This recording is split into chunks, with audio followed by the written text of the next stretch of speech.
Hey y'all, welcome back to my channel. It's almost the new year, so I thought today would be a good chance to take a look at some quarter one releases for next year. So this is stuff released between January and March, and talk about some of my anticipated releases for the year, as well as get some of these other books on your radar in case you're interested in them. We've got quite a few books to talk about today, I think almost 20, so I am going to try and be as succinct as I possibly can. So to kick things off, on January 7th, we're getting An Honored Vow by Melissa Blair. This is the fourth book in the Halfling saga. That's pretty much all I know about it, but I have heard some good things about the series and it sounds pretty fun. I believe it's about an assassin of some kind, and all the books are pretty short, so I think this could be a fun one to try and binge. Then on the 14th of January, we're getting Witchcraft for Wayward Girls by Grady Hendrix, which sounds like it's going to be a little bit different from some of his other work. I kind of want to give it a try. I haven't read a lot of his other work yet, but this one is following a group of young women at a home for unwed mothers where they're basically anticipated to give birth to their child in secret, give that child up for adoption, and then never speak of it again. But it sounds like some ominous things start to happen in this facility, and a group of the women band together to try and figure out what's going on and stop something bad from happening. It seems like it's a bit more serious topic than some of his other books, so I'm curious to see what he's going to do with that premise. Then our last book for January is on the 28th. We get The Teeth of Dawn by Marina Lostetter. This is the last book in the Five Penalties series, I believe. And I don't know a whole lot about this series, but I have heard some good things about it. I think the people who enjoy this series are really excited for this trilogy ender. And I also know that the first book follows like a serial killer. There's something about a serial killer death mask that gets stolen from a crypt, and that mask like may or may not be cursed or possessed in some way. So it sounds super creepy and super fun, and I'm excited to give this series a try at some point. Then on February 4th, we're getting Grave Empire by Richard Swan, which is the start of a new trilogy that I believe is set some number of centuries after the events of his previous series, which was The Empire of the Wolf. I've heard some fantastic things about Empire of the Wolf, and I think people who love that series are excited to see what the world is like now in this later series. That's a thing that I personally really like in a series, if we get a chance to like look at the world as it's changed over time. So I'm really excited to finally get to Empire of the Wolf and then see how things have changed in Grave Empire. Unfortunately, I don't think I'm going to get to read the whole series prior to the February 4th release date, but I'm certainly going to give the series a start, I think, in 2025. Then on February 11th, we're getting a book that I'm personally extremely excited about. This is a closed circle, isolated murder mystery thing.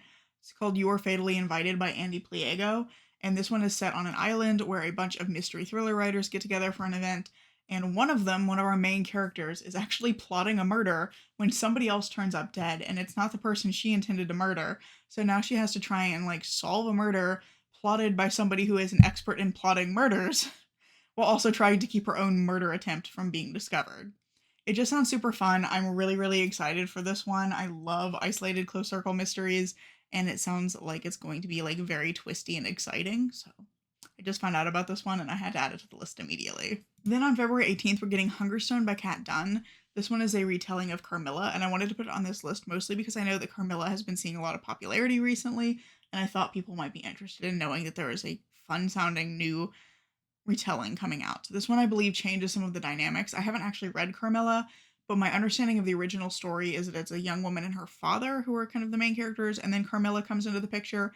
This version, there is a young woman and her husband, and they have a strained marriage, and then Carmilla comes into the picture.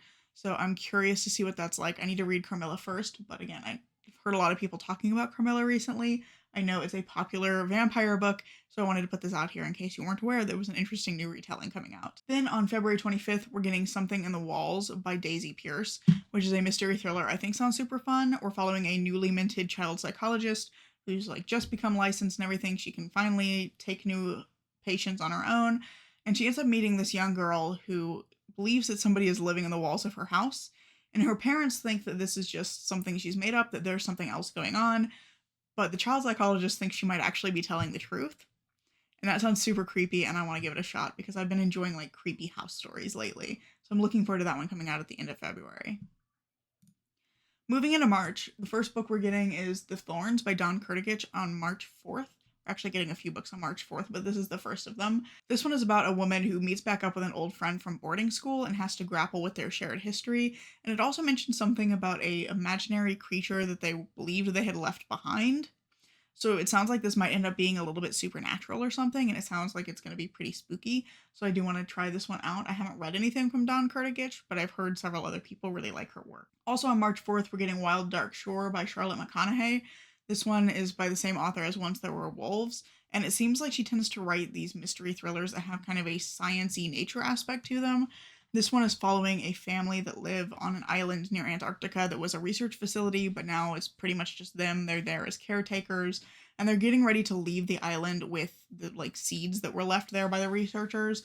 But then another woman turns up like injured on the shore, and the family nurses her back to health. And it sounds like it's kind of about the relationships that form between this woman and all the different family members, and also maybe some like tragic events in the past that start to come to light as a result of her presence. So it sounds like it could be really interesting. It's kind of different from things that I usually pick up, but I had heard some good things about this author's previous book, so I thought this one was worth putting on the list and maybe giving a try when it comes out. Last book we're getting on March 4th is another series continuation to a series I haven't started.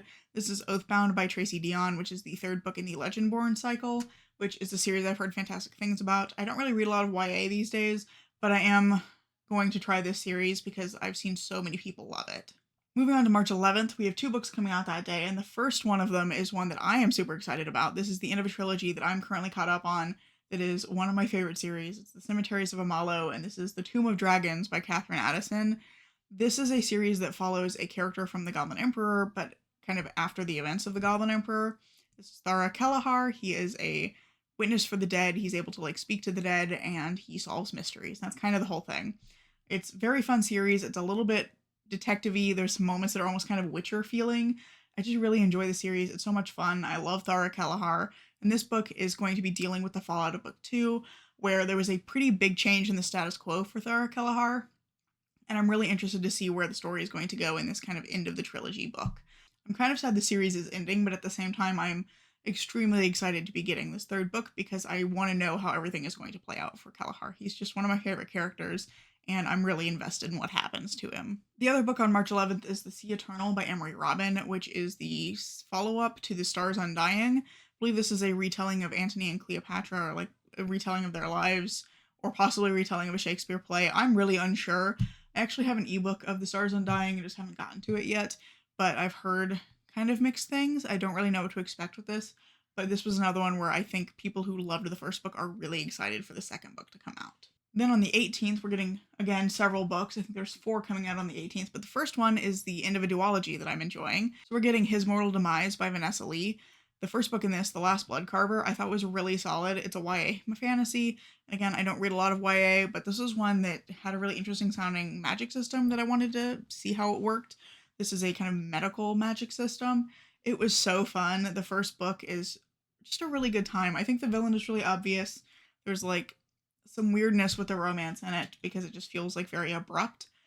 But all of that said, this book committed to its premise. It committed to being angsty and allowing bad things to happen to its characters. So I loved the ending of book 1, and I'm really excited to see where things are going to go in book 2. So I've been very excited for this one. I do have this one pre-ordered, and I can't wait to find out what happens to these characters because some really big things happen at the end of book 1. Also on the 18th, we're getting a book from one of my favorite authors. We get The Buffalo Hunter Hunter by Stephen Graham Jones, and this one is about like a vampire. I think it's a journal from a vampire, and I don't know anything else about it. I don't need to know anything else about it. It's Stephen Graham Jones. I'm gonna enjoy it. That's all I need to know, and I'm just putting this out here because I know a lot of other people really like his work too. So if you weren't aware, he has a new book coming out. He has a new book coming out, and it sounds like it's gonna be really fun. The third book we're getting on the 18th of March is Oh Sinners by Nicole Cuffey. This one is, I think, more of a literary book about a journalist who is investigating a cult. This is another one where I don't know very much beyond that, but it sounds kind of interesting, and I'm trying to like branch out a little bit more, so I wanted to include some literary stuff on this list, and I'm curious to give this one a try because it looks like it's going to have like maybe some mystery aspects to it, but it also sounds like it could end up being more character study-ish, and it sounds like it could be really intriguing. And then finally on the 18th of March, this last book on that day, we're getting The Haunting of Room 904 by Erica T. Worth. I haven't read from this author before, but I have heard good things about her previous book. And this one is about a young woman who was not supposed to have the family gift of speaking to the dead, but I believe her sister has just passed away and she inherits it from her sister. There's always like, I guess, one person per generation who has it. And so she gains this ability and becomes a paranormal investigator and then gets called to investigate Room 904. I don't know anything else. I'm just intrigued. I want to know more about this. I love a good paranormal investigation story, and I have heard some really good things about Erica T. Worth's writing, so I think this is going to be an interesting horror book. And then the last two books that we have here both come out on March 25th. First one is This Book Will Bury Me by Ashley Winstead. I am so excited for this. I've not read her first two thrillers, which were In My Dreams I Hold a Knife and The Last Housewife, but I did read Midnight is the Darkest Hour and absolutely loved it. Her writing is fantastic. I thought her characters were super interesting. And this is another author who I feel like really commits to the premise, who just like, you see bad things coming and she fully commits to it and goes for it. And I really respect it when an author does that. Regardless of how bonkers an ending is, if you commit to it and just like let those bad things happen to those characters, I'm totally here for it. So I'm really excited to give this one a try. This one is following a young woman who gets involved in like trying to solve cold cases as a sort of armchair detective, and it seems like she and her group of friends kind of get in over their heads with a particular case.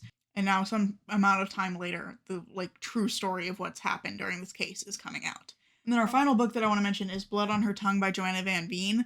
Seems like vampires are having a bit of a comeback right now because this is another vampire story. I believe it's about a woman who's either her best friend or her sister starts to behave strangely. She becomes ill and then she starts to be very hungry. Sounds super creepy.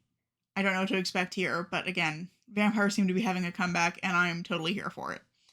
So those are all the books that I'm aware of coming out between January and March. Let me know down in the comments below if there are any books coming out in that first quarter that I've missed that you think I should be aware of, or books that you're particularly excited about that are coming out. And I really hope you've enjoyed this video. Hopefully you found something to add to your own anticipated releases list. If you have enjoyed this video, I hope you consider giving it a like, maybe even subscribing to see what comes next. I'm currently posting on Tuesdays and Saturdays, and I hope to see you in the next video. Bye.